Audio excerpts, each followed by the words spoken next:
Hi, Pastor John. My name is Chris. Hi, Chris.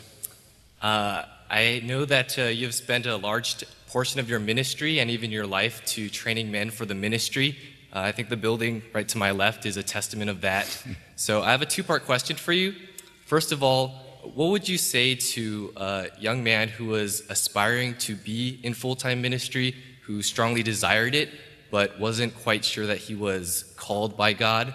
And secondly, what are some major pitfalls that that same young man should be looking out for? Sure. I think I know who that young man is. That's wonderful, Chris. Look, you're in the same place everybody's in. I never had an epiphany. An angel never showed up. I never heard a voice out of heaven. When I looked at my own life and said, what do I want to do? There were no supernatural events.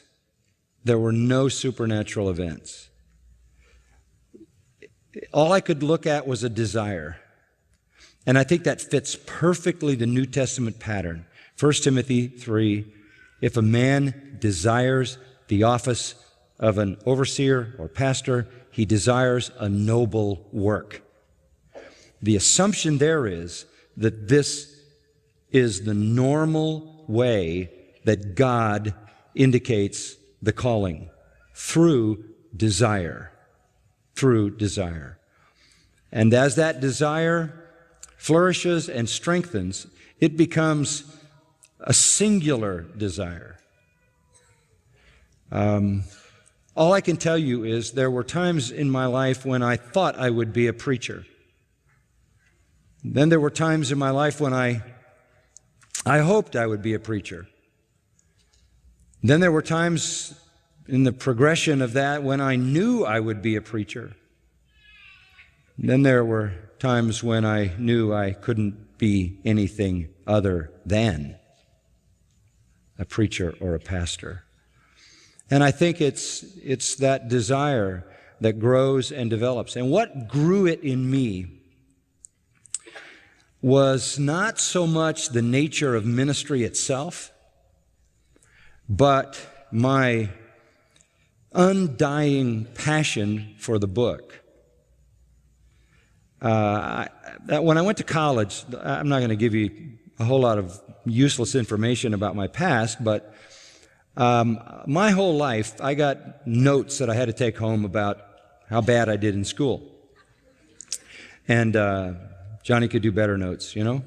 My mother was always saying to me, we know you can do better, we know you can do better. And I was always trying to convince her, no, this is it, I'm maxed out.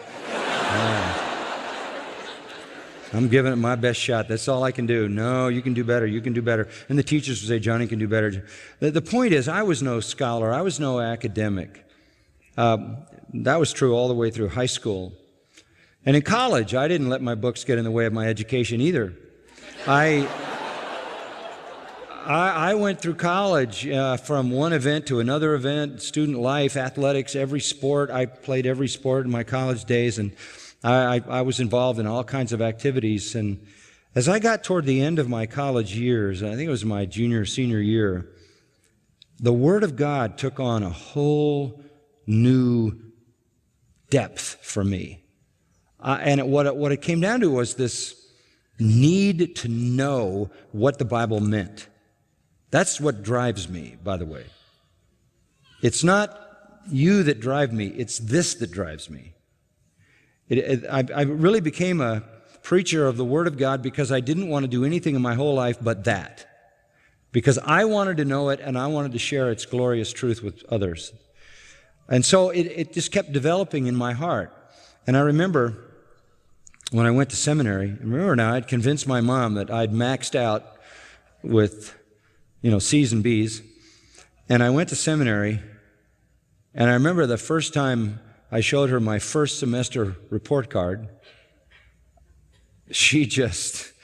I knew you hadn't been telling me the truth all these years.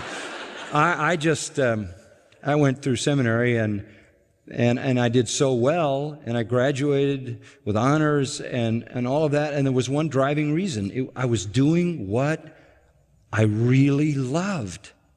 And the passion was there. So The other components of that, the desire, the growing, explosive desire in your heart that eliminates anything else.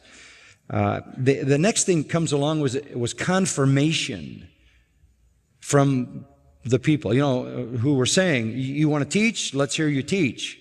And that's fine as far as it goes. But if you say, I'm called to teach, and you teach, and everybody says, oh, no, you're not. Maybe you ought to think about that. But where there's affirmation of your giftedness, and where there's confirmation by the leadership of the church that your character and your giftedness fits this, so you have the laying on of the hands like in the case of Timothy. But all the way along, sure, there's a certain sense of, is this really what I ought to do? Why? Because there's this nagging unworthiness. There's this reality that how am I going to survive? How am I going to be faithful? And you just take it a day at a time. And I will tell you that it is the greatest joy. It continues to be the greatest joy of my life, but it continues also to be more important than it's ever been in the past. It's a growing joy that I have. So there is a certain sense in which it's a flourishing, developing desire. Eventually you can't do anything but that, because that begins to completely capture your heart. Then you have to look at your giftedness, response, affirmation from spiritual leaders around you. Set aside your fallenness, because the only kind of people the Lord can use are broken vessels, because that's all there are. Okay? And when it comes to that, and I tell young guys this all the time, all ministry comes back to this book. All of it. All of it is informed by this book.